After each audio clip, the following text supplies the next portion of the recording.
boníssima, mas eu estou achando que essa voz é alérgica. Mas se eu tomasse um antialérgico, eu não ia pegar, né? Então, assim que eu sei que eu tomo antialérgico. Então, pode ser que eu use aqui no meio da palavra, mas Deus vai preparar.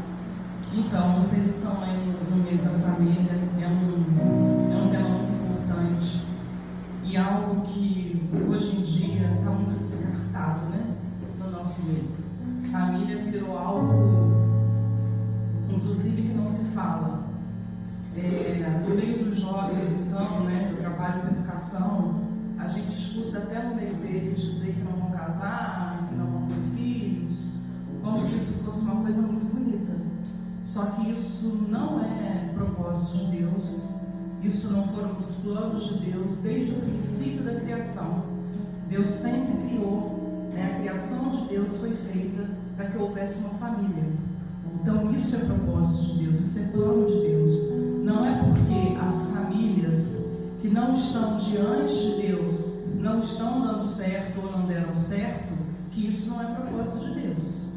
O que a gente precisa entender é que quando Deus está no centro de todas as coisas, aquilo ali funciona, aquilo ali dá certo. E é isso que nós vamos ver hoje. Todas as famílias que colocam Deus como centro, que Deus é ali o principal, Deus coloca as coisas no lugar. A gente observa que no ministério de Jesus, o primeiro milagre de Jesus ele é feito onde? No casamento. Jesus já começa o ministério dele mostrando a importância de uma família. Ele começa o ministério dele fazendo um milagre dentro de um casamento, dizendo, olha, o casamento, a família, ela é importante. Então você pegar uma igreja onde pega o mês inteiro trabalhando um tema tão importante, isso é muito interessante, porque hoje em dia não se fala mais disso, porque as pessoas simplesmente desprezam o tema e deixam para lá. As pessoas não querem falar, então a gente não vai falar, não, nós vamos falar. E nós vamos dizer o quanto é isso importante. E quando as pessoas chegarem até nós perguntando, nós temos que falar o quanto é isso importante, o quanto nós lutamos pela nossa família. A nossa família não precisa ser perfeita, mas nós precisamos lutar por ela. Precisamos colocar Jesus como principal. Nós já lemos o texto, mas eu quero ler o texto com os irmãos novamente. E eu quero começar a partir do 14, né? Josué 24. E eu vou ler do 14 e 15.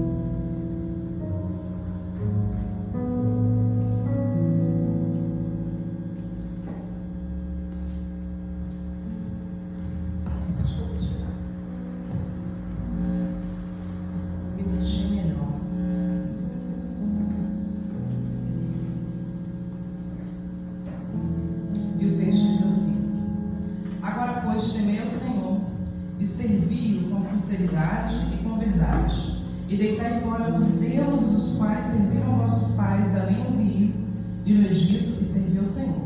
Porém, se vos parece mal aos vossos olhos servir ao Senhor, escolhei hoje a quem servais, se os deuses a quem serviram vossos pais e que estavam dali no Rio, ou os deuses dos amorreus, em cuja terra habitais. Porém, eu e minha casa serviremos ao Senhor.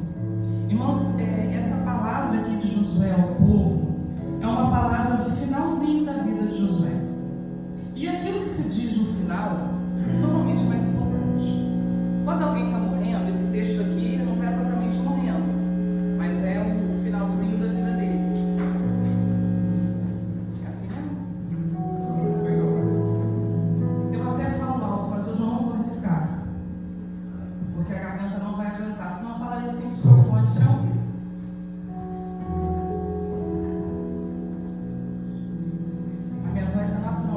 Alta na profissão. Às vezes a gente está dentro de casa conversando e Mateus fala, mãe, fala baixo, mas hoje eu não vou forçar a voz não. E quando uma pessoa está, por exemplo, no leito de morte, a pessoa diz assim, gente, vai lá ver se tem água na geladeira. A pessoa não diz isso. Normalmente aquilo que a pessoa diz no leito de morte, as últimas palavras, são coisas muito importantes. Então, o que Josué estava dizendo para eles aqui eram as coisas mais importantes. A gente vai ver, por exemplo, no final de Deuteronômio, que Moisés também estava no final da vida dele. E ele fala umas coisas que eram muito importantes. E Josué e Moisés, lá no final de Deuteronômio, ele começa a fazer repetições importantes para o povo. E Josué vai fazer a mesma coisa, que quando a gente pega Josué 24, ele começa a trazer à memória tudo aquilo que Deus tinha feito por ele. Porque muitas vezes, irmãos, nós esquecemos aquilo que Deus já fez por nós.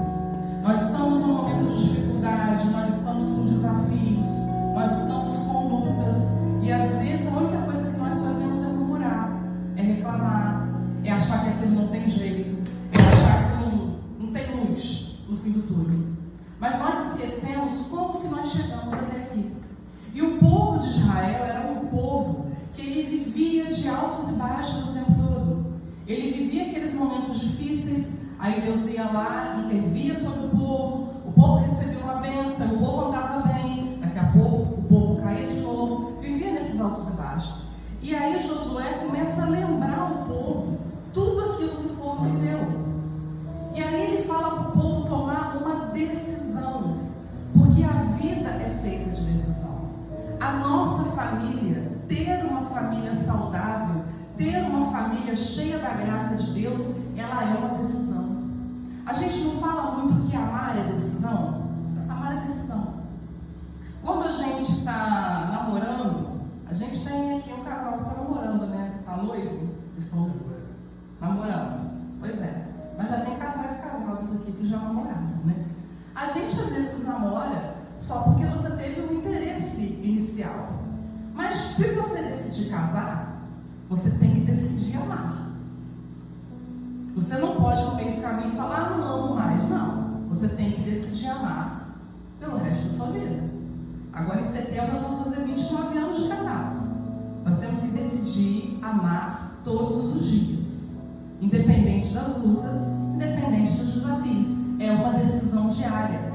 Você não pode dizer essa história de que não amo mais, porque amor é decisão. A paixão pode passar, né?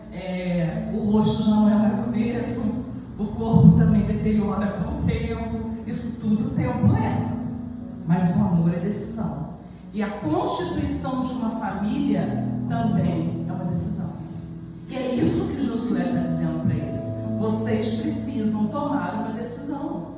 Vocês não vão fazer as coisas por emoções, porque o povo de Israel, muitas coisas faziam por emoção. E ele falou, agora não. Agora vocês vão tomar uma decisão. Josué não era um homem que se movia por emoções. Porque toda a história de Josué, ele era alguém que andou do lado de Moisés. Porque qual seria o sucessor natural de Moisés? Um dos dois filhos dele. E por que o sucessor dele foi Josué? Porque quem andava do lado dele? Josué. Quando Moisés subiu um monte, quem estava lá no meio do monte esperando? Josué. Ele tomou a decisão de seguir Moisés. A história não fala nada dos filhos dele, só fala só do serviço deles lá como sacerdotes, mas não fala deles enquanto líderes. Mas a história conta o tempo todo de Josué seguindo um líder, sendo discipulado por um líder, porque ele tomou a decisão. Então quando ele diz para o povo, ele fala sobre família, ele tinha como falar algo, porque ele era um homem que tinha tomado decisões. E quando a gente fala em liderança, a gente pensa assim, nossa, o pastor Márcio, ele é um líder da igreja. Ele tem uma liderança espiritual sobre a igreja, sim, mas todos nós somos líderes de alguma forma nos ambientes onde nós estamos. Uma família possui líderes. Um pai, ele é um líder dentro da casa. Uma mãe, ela é uma líder dentro da casa. E o que nós estamos fazendo com a nossa liderança dentro da nossa casa? Se você é um filho e a sua casa não é uma casa que está debaixo da presença de Deus, se a sua casa não é completa diante de Deus, a liderança espiritual está sobre você. Eu fui uma jovem que vivia em um lar que não era um lar cristão. A minha mãe, quando se converteu, eu já tinha 4 anos de convertida. Então eu fui uma adolescente que tinha um peso de liderança espiritual sobre mim, que tinha que orar pela minha mãe, que tinha que orar pelo meu pai, que tinha que orar pelos meus irmãos, e sem entender que havia essa liderança sobre a minha vida, porque eu era muito nova. Eu me converti aos 9 anos de idade.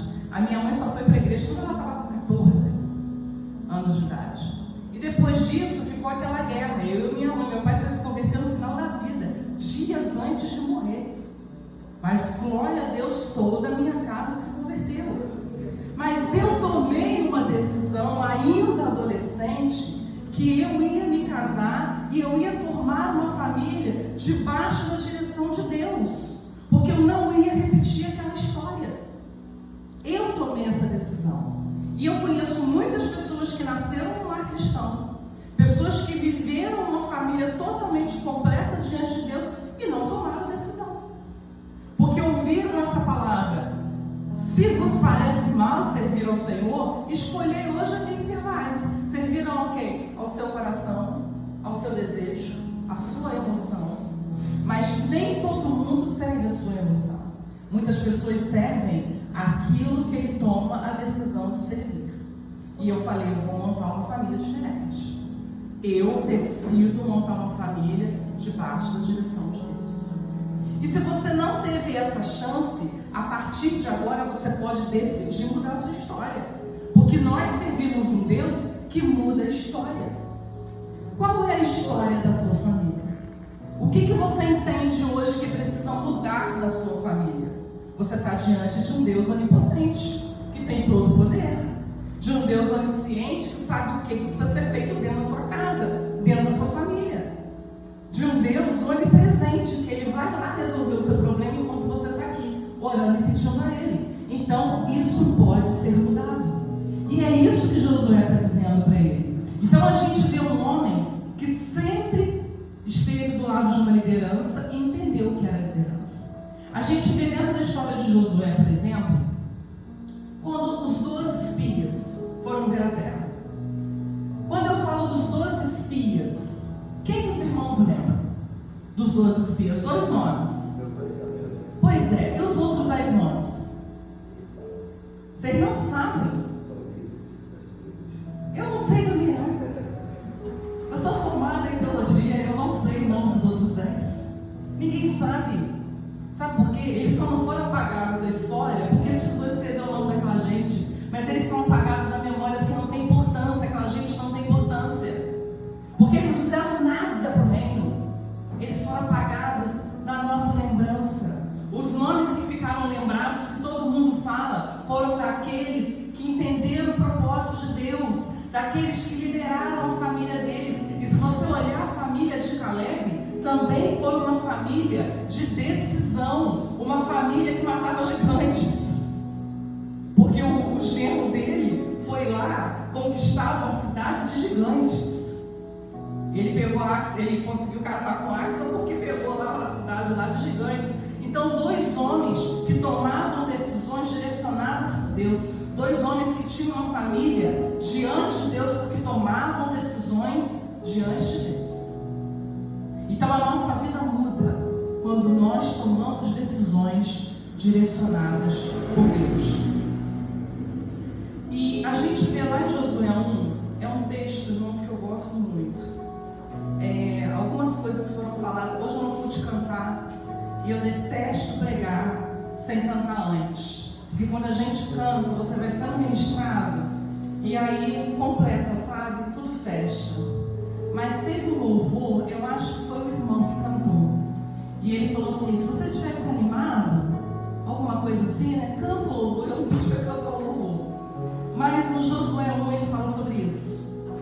Quando Deus está chamando Josué ali, e ele fala para Josué, esforça-te, tem bom ânimo. Aí ele vai e repete, tão somente esforça-te, tem muito bom ânimo. E o Senhor fala, repete, esforça-te, tem bom ânimo, esforça-te, tem bom ânimo. Isso é o início do ministério, isso é o início da liderança de Josué. Porque, irmãos, quando nós decidimos fazer a vontade de Deus, quando nós tomamos uma decisão, nós temos que ter bom ânimo.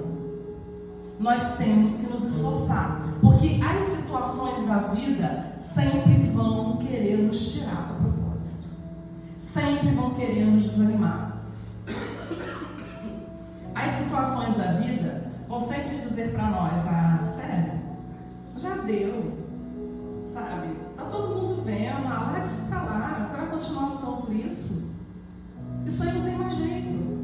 Lembra que eu preguei aqui de Lázaro não cheira mal? É isso que as pessoas dizem para nós. Mas essa não é a palavra de Deus para alguém que Deus chamou para ser líder. Todos nós somos líderes em algum setor da nossa vida. Porque o Senhor não nos resgatou para nós sermos cauda, mas o Senhor nos resgatou para nós sermos cabeça.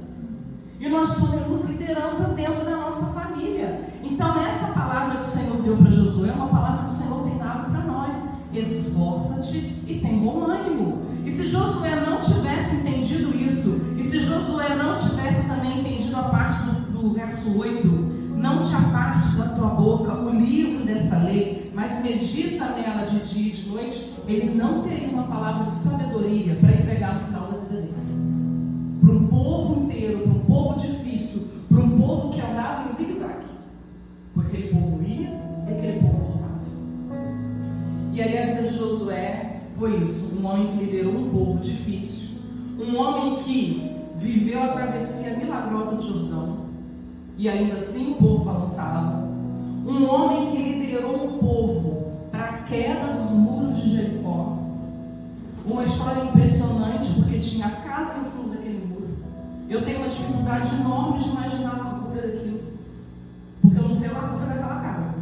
Mas se estivesse pelo menos um quarto ali, era 3x3. Então eu tenho muita dificuldade de imaginar a largura no muro daquele. Ele liderou um grupo de pessoas que rodaram aquela cidade e caiu aqueles muros. Um líder que venceu batalhas que aos olhos humanos eram impossíveis de vencer.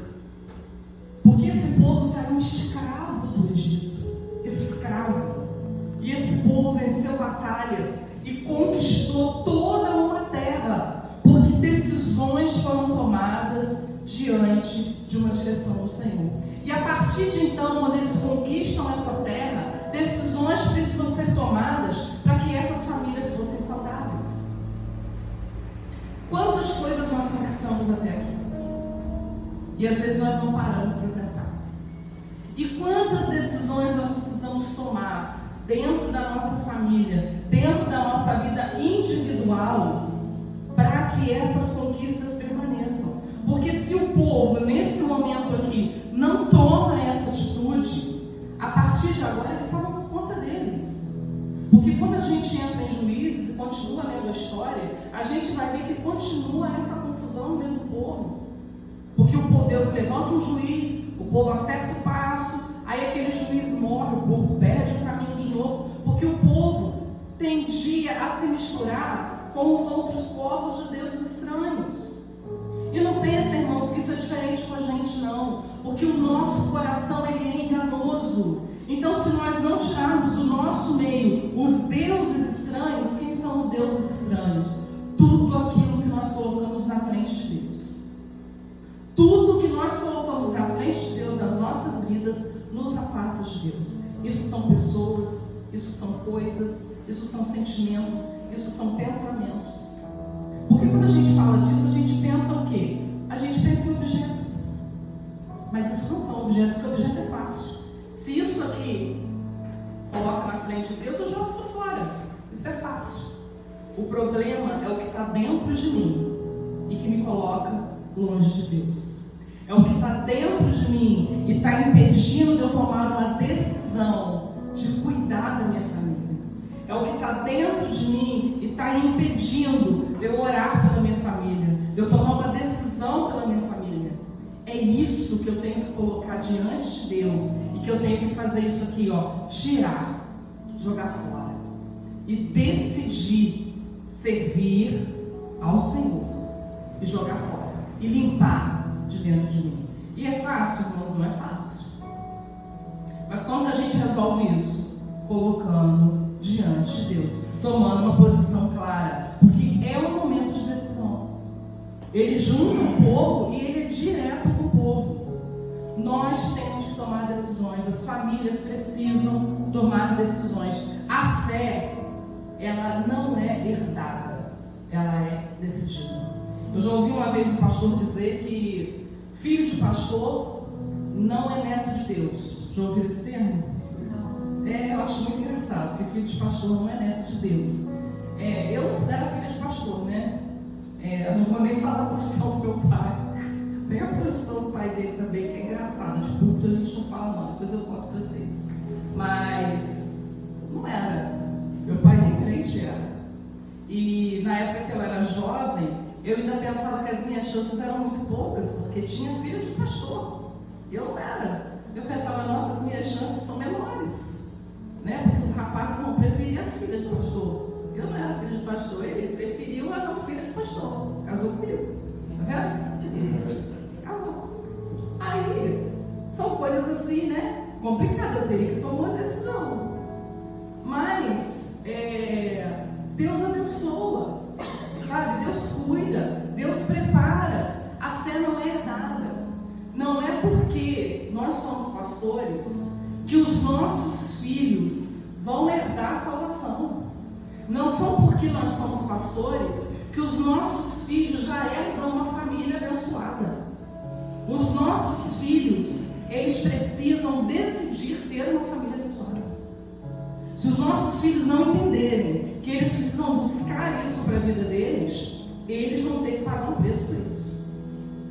Não foi porque os meus pais não eram pastores que a minha vida tinha que ser uma família de não servos. Como eu disse para vocês antes, tudo que nós fazemos na nossa vida é decisão. Tudo é decisão. As pessoas hoje falam muito de questões hereditárias. Eu não vou entrar nesse quesito, mas eu ainda entendo que as decisões que nós tomamos em nome de Jesus mudam vidas. Muda a nossa realidade. Tudo aquilo que nós tomamos a decisão. Mas não adianta você tomar a decisão e depois voltar atrás. Você tem que tomar a decisão e se manter firme. Seja forte e corajoso. Toma a decisão. Aí você dá aquela desanimada e você lembra. Seja forte e corajoso. Porque é isso que ele está dizendo aqui. E parte do tema, ele diz o seguinte: você tem que renunciar ao mundo. E isso é um compromisso muito difícil. Romanos 12:2, ele diz assim: não vos conformeis com o mundo, mas transformai-vos. É um texto que a gente costuma pregar muito para jovens. Ele diz assim: não vos conformeis com este mundo, mas transformai-vos pela renovação do vosso entendimento, para que experimenteis qual seja a boa, agradável e perfeita vontade de Deus. A gente vive num mundo que, quando você fala que você vive em paz na sua família, ou que você vive um casamento abençoado, as pessoas acham que você está mentindo, ou as pessoas debocham de você. E tem hora que você fica até com medo de falar isso. Não estou fazendo propaganda não, eu sei lá, né? Que as pessoas só sabem reclamar. Quando um jovem comenta que vai casar, a maioria das pessoas que casaram falam: faz isso não, pá, você está doido? Aproveita a sua juventude. Quando eu falo que casei com 20 anos de idade, as pessoas olham para mim como se eu fosse um ET. Falam: nossa, mas você perdeu a melhor parte da sua vida. Eu falei: engano seu. Eu não fiquei batendo cabeça igual você por 20, 30 anos da vida. Eu aceitei de primeira. E você ficou aí um tempo batendo cabeça até hoje. Aceitou. Eu tenho entendimento totalmente diferente do seu. Eu aceitei de primeira. Eu acho que eu perdi? Não, eu ganhei. Imagina ficar 20, 30 anos batendo cabeça. Claro, graças a Deus. Não aconteceu comigo. As pessoas têm uma visão muito errada, porque esse é o mundo. O mundo jaz no maligno. Agora, se nós, servos do Senhor, não temos um posicionamento diferente, se nós cristãos não temos uma palavra diferente, o que nós vamos levar de Jesus? Porque quando nós falamos em evangelismo, não é só dizer que Jesus salva, liberta e cura, não. Mas é dizer que Jesus transforma uma família. Que quem tem Jesus na vida, a família é diferente, sim. A família tem problema? Tem. A família tem desafio? Tem. Tem problema financeiro? Tem. Mas Jesus está ali. Na hora que falta o vinho, Jesus foi lá e transforma a água em vinho. Na hora que tem uma dificuldade, Jesus vai lá e muda e resolve aquela dificuldade. É isso que o povo tem que entender. E quando alguém vier trazer uma palavra de dificuldade para você, você acredita naquilo que Deus diz para você e não na dificuldade que estão tentando te entregar. E uma das coisas que Josué diz para eles, que está lá no 12, e eu acho lindo demais, a Bíblia é toda linda, né? Mas especificamente nesse texto, é algo que nós vivemos nos nossos dias e nós não paramos para analisar. Ele diz isso antes de mandar o povo tomar uma decisão. O 12 e o 13, do capítulo 24, ele diz assim, enviei vespões diante de vós, que os expeliram de diante de vós, como a ambos os reis dos amorreus, e isso não com a tua espada, nem com o teu arco. Ou seja, vocês acham que venceram tudo aí, mas não foi vocês que venceram, não. A vitória que vocês tiveram aí nas terras, fui eu que dei. E vos dei a terra em que não trabalhastes, e cidades que não edificastes, e habitastes nelas, e comeis das vinhas e dos olivais que não plantastes. Essa gente entrou em cidade edificada, entraram em casa pronta, pegaram lá coisas que já estavam plantadas, que já estavam dando fruto, eles não tinham feito nada. Foi nesses lugares que eles entraram, porque essas cidades foram devastadas. E aí ele diz, e agora, depois que vocês ganharam tudo isso, que vocês viviam como escravos, as famílias de vocês entraram em casas prontas. Vocês saíram, a família de vocês saíram de um ambiente onde vocês eram escravos, onde os filhos de vocês desde criança eram escravos, onde vocês apanhavam, e vocês vieram para um lugar onde a família de vocês entrou numa casa pronta, onde a família de vocês ganhou olivais, ganhou plantações, ganhou lugares que já estavam frutificando. E agora eu pergunto para vocês estão achando ruim servir o Senhor? Vocês vão continuar servindo os deuses aí, um Deus para cada coisa? Não, hoje é o dia do Deus tal, então eu vou ofertar uma coisa para esse Deus. Ou vocês vão renunciar tudo isso, vão jogar isso tudo fora e vão servir o Deus verdadeiro. Agora, eu não sei o que vocês vão fazer, mas eu declaro uma coisa: eu e minha casa, eu e minha família, nós vamos servir ao Senhor. E isso é algo para nós pensarmos. Quantas coisas nós conquistamos até hoje? Eu às vezes falo isso dentro da escola mesmo, converso muitas vezes com a minha prima. Nós estamos encerrando a profissão no nome de Jesus. E eu falo com ela, quanta coisa eu conquistei nessa vida em nome de Jesus. A minha profissão eu tenho porque Deus foi à frente da minha vida. A minha família eu tenho porque Deus foi à frente da minha vida. Se hoje eu estou aqui é porque Deus foi à frente da minha vida. Porque quando eu era criança, quando eu era adolescente, eu nunca tive uma palavra de graça. Eu nunca fui uma menina que as pessoas olhavam e falavam, nossa, vai chegar lá. Pelo contrário, era só deboche, era só palavra ruim para a minha vida. Então, se eu cheguei aonde eu cheguei hoje, e eu posso chegar em outros lugares, eu não sei o que Deus tem para a minha vida, porque a gente não tem spoiler da nossa vida. O spoiler a gente só tem na Bíblia, né? Mas até onde eu cheguei hoje, eu cheguei porque até aqui o Senhor me sustentou, Ebenezer. Glória a Deus por isso. Então eu glorifico a Deus por isso, por aquilo que o Senhor me deu. Então hoje eu usufruo de coisas que eu não plantei, de coisas que eu não construí, porque a graça de Deus me alcançou. E tudo aquilo que a gente faz para Ele, a gente faz porque Ele já nos deu. A família que nós temos é uma família que Ele nos dá. E nós decidimos manter essa família diante do Senhor.